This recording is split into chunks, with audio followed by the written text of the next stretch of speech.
All right, so today we're going to finish up with the last of the events that were leading up to the American Revolution.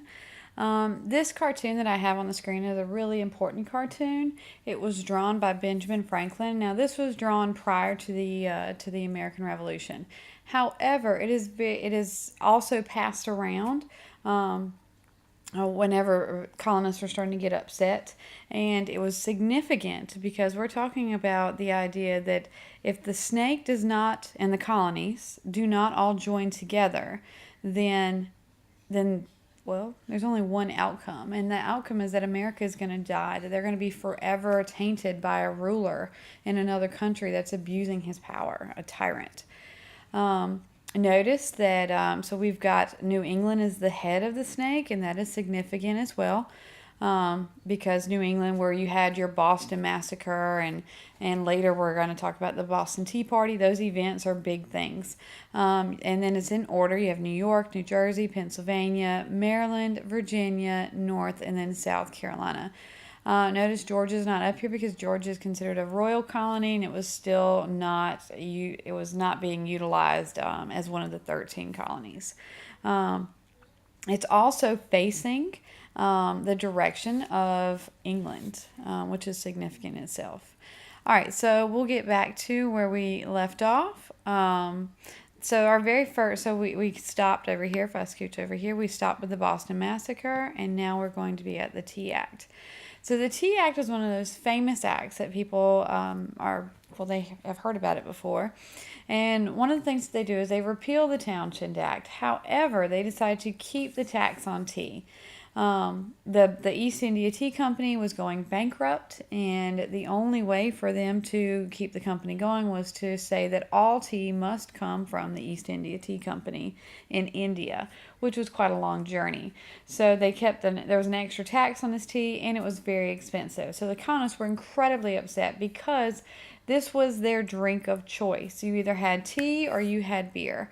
And so between the two of them, everybody drank tea. And the fact that they're taxing something they consider vital is very upsetting to the colonists. Which leads us to the Boston Tea Party. So the king sends, there's 3 ships that come into the Boston Harbor. And the officials in the Boston Harbor refuse to unload the ships. The captains of the ships refuse to take the tea back, and so they're kind of at a standstill, going back and forth. So a group of colonists, you might remember them as the Sons of Liberty. So they're being led by Samuel Adams. They take off their shirts and they only have their breeches on, and they put some Indian war paint on and put a feather in their hat or in their hair, and they go aboard the ships and they dump what would be today equivalent to millions of dollars worth of tea into the harbor. Now, most students today tend to think that we're talking about like tea bags, and these are huge barrels, huge boxes full of tea. So much so that if you've ever made tea and you've used too many tea bags, it turns a darker color. And so the surrounding harbor, all the way around these 3 ships in the Boston Harbor, was completely black. They had dumped so much tea into it. So when they did that, the king was, of course, he was irate that they had done this. So the king and Parliament got together and they created something called the Coercive Acts in 1774. And these coercive acts, which the colonists called the Intolerable Acts, were designed to punish not only the group that had dumped the tea, but all the people who supported them as well. And so the king, they closed the Boston Harbor, meaning the only way you could get in and out of the city was through the roads, which were not very good. They also put more troops in, and they took away the government in Massachusetts. All of this is considered to be ridiculous for the colonists. So the other colonies rally together and they say, you cannot treat the colonists this way. They get together and they decide to write a letter. This meeting that they had was called the First Continental Congress. Now, notice, because it says the first, that should imply to you that there is a second one coming up. Because anytime there's a first, there's going to be a second one to come. So, representatives from all of the colonies, except for Georgia, met in Philadelphia. Philadelphia, because it was in kind of the middle of the colonies. And they decide to write a letter called the Declaration of Rights and Grievances to King George III. And they say pretty much three things. They say, one, the colonists have a right to rule themselves. Two, you need to leave Boston alone. And if you don't leave Boston alone, then the colonists are going to take action. Now, when they say action, we're talking about how they're going to start a war pretty much. Now, this letter, the Declaration of Rights and Grievances, does not declare independence. However, this is a big deal. This is the equivalent of telling the best football team in the world, whether that would be your Dallas Cowboys or your New England Patriots or your Pittsburgh Steelers or whoever you decide to rely on, that your high school football team is going to beat the best football team in the world. And this was a joke to the king. He balled that thing right up and threw it right away. However, he did tell his people, he said, go ahead and get some more troops down there. They think they're going to play? He said, all right, let's play. So that leads us to the Battle of Lexington and Concord. So if we follow our map right here, and we start over here in Lexington. So we have Boston over here. So here's Boston, and then you have, with Lexington, there you have arsenals. And so if you don't know what an arsenal is a place where you store your weapons. And so the troops march in the middle of the night. They march to Lexington, and they take they storm the arsenal, and they're taking all the stuff. Well, the people awoke, and so the people of Lexington are running around, and they're in their jammies and their pitchforks because they didn't have time to load their guns, and they tried to stop the British, and they were not successful. And so they lost the Battle of Lexington. And this is huge. This is very, very disappointing. However, there are three fellows that get on a horse, one of which is famous for doing this. His name is Paul Revere. He gets on his horse, and he rides from Lexington to Concord. And the whole time he's yelling, the British are coming, the British are coming, the entire time. Well, eventually, now this is a part that usually gets lost in history, he gets stopped and captured by more soldiers. So him and another fellow were captured. The third man continues the ride, though, yelling, the British are coming, the British are coming, and he makes it to Concord successfully. Well, so by the time the British get there, the people of Concord are outside, they're fully dressed, they've got their guns loaded, and they defend the arsenal wonderfully, and they beat the British. Now, this is a huge deal because this would be your high school football team just stomping the Pittsburgh Steelers, just taking them down.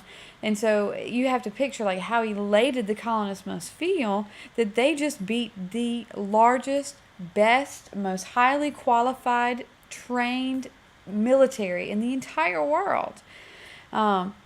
Once this gets spread around that this is what happened, it's called the shot heard around the world because this is going to make a big difference. That we have a colony in one hemisphere that's going to be fighting against a mother country in another hemisphere. So the colonists are like, yay, we actually have some stomping power. So that leads them, they say, oh, let's have another meeting. That leads us to the Second Continental Congress. So they met after Lexington and Concord. Now remember, we lost Lexington, but we won Concord. Eventually, this becomes a group that is going to run the country during the American Revolution. And they agree that they are going to write a Declaration of Independence to the king. Now, who is going to write this? Well, they of course, they pick a tall founding father that we have. Our Thomas Jefferson. If you notice over here, we have Benjamin Franklin, we have George Washington sitting over here, we have John Adams, who is a splendid lawyer, although kind of grumpy. So before this gets written, though, we have a guy who's saying, his name is John Dickinson, and he says, guys, we're acting too hastily. He really wanted to reconcile. Reconcile means we're going to get back together. He said, let's try to get back together with the king. So he wrote this thing called the Olive Branch Petition. And when you extend an olive branch to somebody, that means it's a sign of peace. So he wrote this document. He sent it to the king, and the king did not acknowledge it. He was super upset because his feelings were hurt because he, had just lost a piddly little battle against some people that he considered to be roughnecks. So olive branch petition does not work. And they're running around. They're like, should we do this? Should we go against the king or not? And then there's this guy, Patrick Henry. Now, Patrick Henry was friends with Samuel Adams. So if you remember him, Sons of Liberty. And Patrick Henry has this wonderful quote that hopefully you've heard before, but he says, "Why stand we here idle? What is it that gentlemen wish? What would they have? Is life so dear, or peace so sweet, as to be purchased at the price of chains and slavery? Forbid it, Almighty God. I know not what course others may take, but as for me, give me liberty or give me death," which is a famous, famous quote that he would rather die than be locked into Tyrantville. So that leads us to Thomas Paine. Thomas Paine was also an author of sorts, and so he wrote this pamphlet called Common Sense, and he said it was just common sense to break up with Great Britain, that it doesn't make sense to continue to be abused over and over again and stay right there and continue to take the abuse. He said step away from the abuse. They had some other main arguments that I'm going to allow you to pause and write down. And then we have this wonderful video that is on my website that I'm going to encourage you to watch. It's called Too Late to Apologize, leading us all to the Declaration of Independence. And so this is the official breakup letter with England, with King George III, that says that we are never, ever going to get back together again. Now, Thomas Jefferson wrote this, and he ends up quoting our philosophers quite a bit.